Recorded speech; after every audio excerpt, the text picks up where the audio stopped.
What if I told you that one plate of soup could change a man's entire destiny?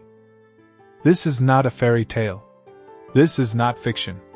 This is the story of a poor waiter named Daniel, who worked 12 hours a day for barely enough money to pay his rent, and a rich man named Mr. Whitmore, who owned half the town but had nobody who truly cared about him. Nobody believed these two men would ever cross paths. But one rainy night, everything changed. A waiter with empty pockets saved the life of the richest man in town.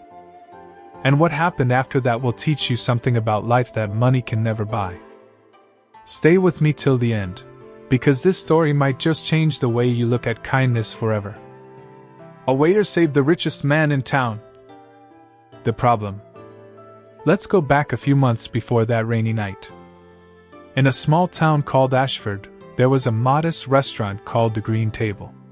It wasn't fancy. The chairs were old, the paint on the walls was fading, and the menu hadn't changed in 10 years.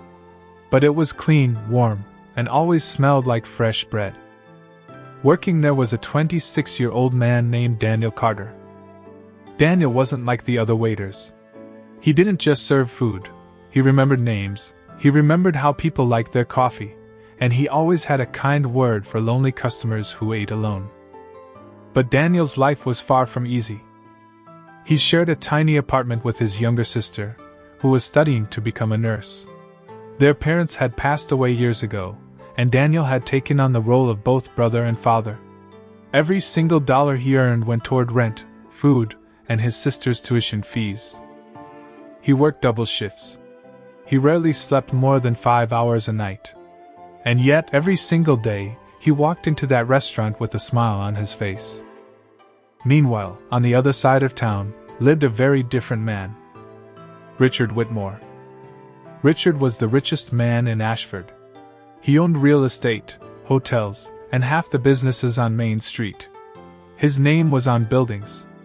His face was on the local news. People whispered his name with a mix of respect and fear.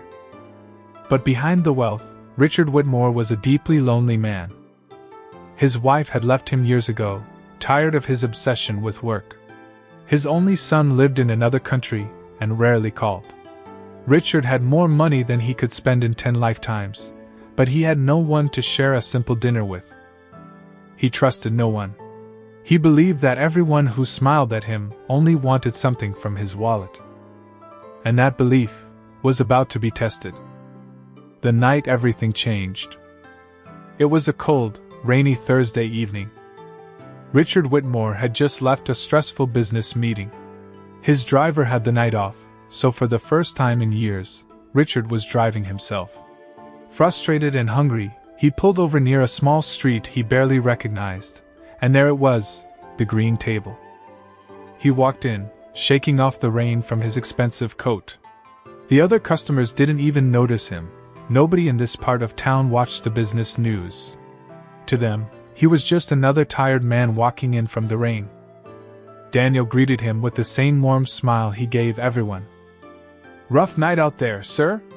Come on in, let's get you something warm." Richard was almost surprised. Nobody spoke to him like that anymore. Most people either flattered him or feared him. This young waiter did neither. He just treated him like a normal human being. Richard sat at a corner table and ordered a simple bowl of soup and bread. As Daniel walked away, Richard noticed something odd. His own chest felt tight. He assumed it was just stress from the long day. A few minutes later, as Daniel placed the soup on the table, Richard's face suddenly turned pale. His hand trembled. The glass of water in front of him tipped over. "Sir? Sir, are you all right?" Daniel asked, kneeling beside him. Richard tried to speak, but no words came out. His breathing became short and heavy. His lips were turning blue. It was a heart attack. Most of the customers panicked. Some froze. Someone shouted for a phone. But Daniel didn't waste a single second. He had learned basic first aid and CPR 2 years earlier, after a customer had once choked on food in the very same restaurant. He never imagined he'd need those skills again, but that training was about to save a life. Daniel laid Richard on the floor, tilted his head back, and immediately began chest compressions. "Someone call an ambulance! Now!" he shouted, never stopping his rhythm. 1, 2, 3, 4. Daniel counted under his breath, sweat forming on his forehead despite the cold restaurant air. He didn't know this man's name. He didn't know he was the richest man in town. All Daniel knew was that a human being needed help, and he was the only one who could give it. Minutes felt like hours. Finally, Richard gasped, a deep, painful breath, just as the paramedics rushed through the door. The ambulance took him away, sirens screaming into the rainy night. And Daniel? He simply picked up the fallen chair, wiped down the table, and went back to work, because his shift wasn't over, and there were still other customers waiting to be served. He had no idea that the man he just saved would soon change his entire life. The truth comes out. 3 days later, a black car pulled up outside the green table. A well-dressed man stepped out and walked straight up to the restaurant owner. "I'm looking for the waiter who helped a man 3 nights ago. A man had a heart attack here."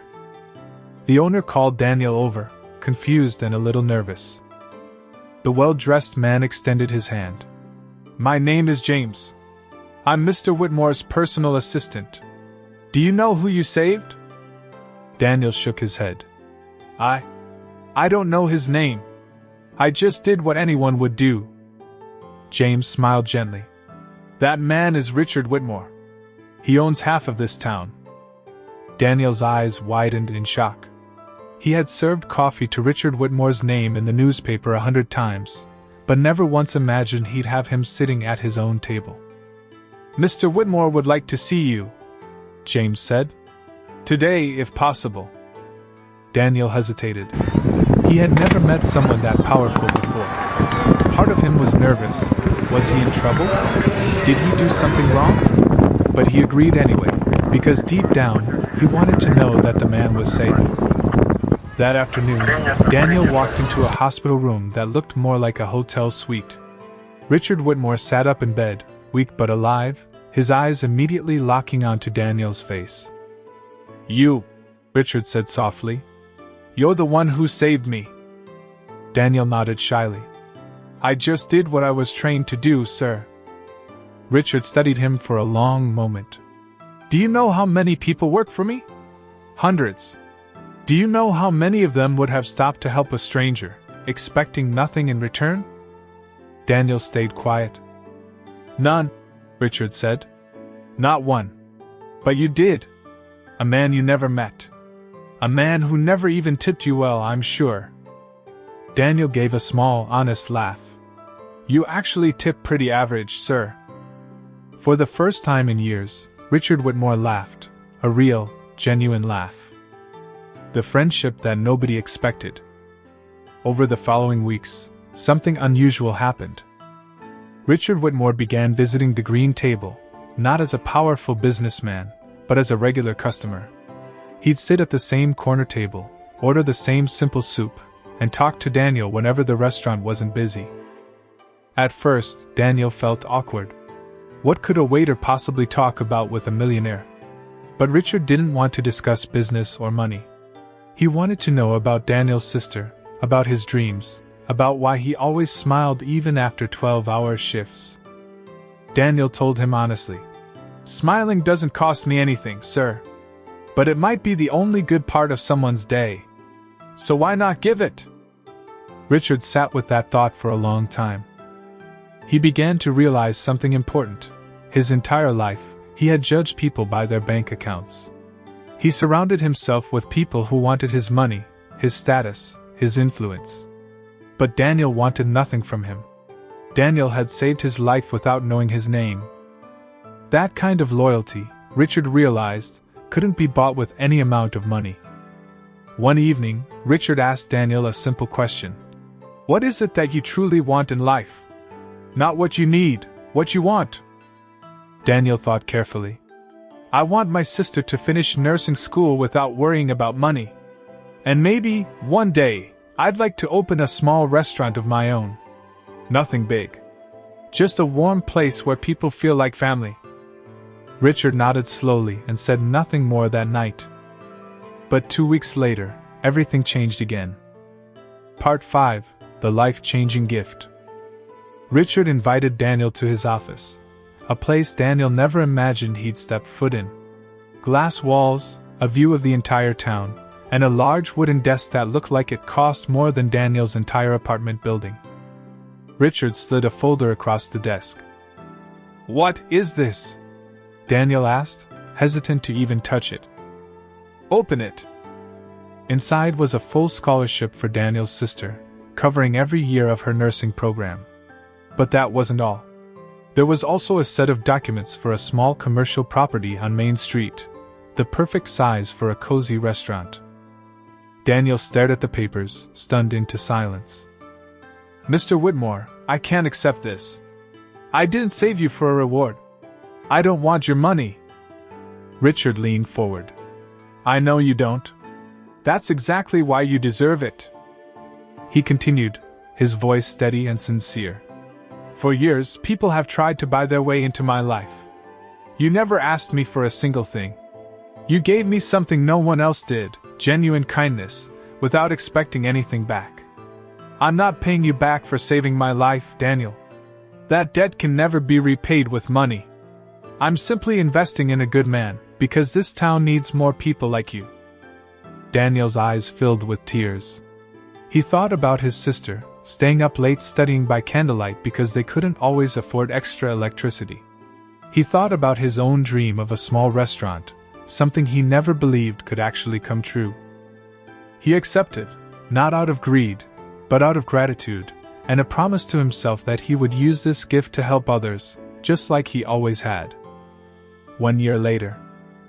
1 year later, a small, warm restaurant opened on Main Street. Its sign read, "The Second Table." Daniel's sister had graduated and now worked at the very hospital that once saved Richard Whitmore's life.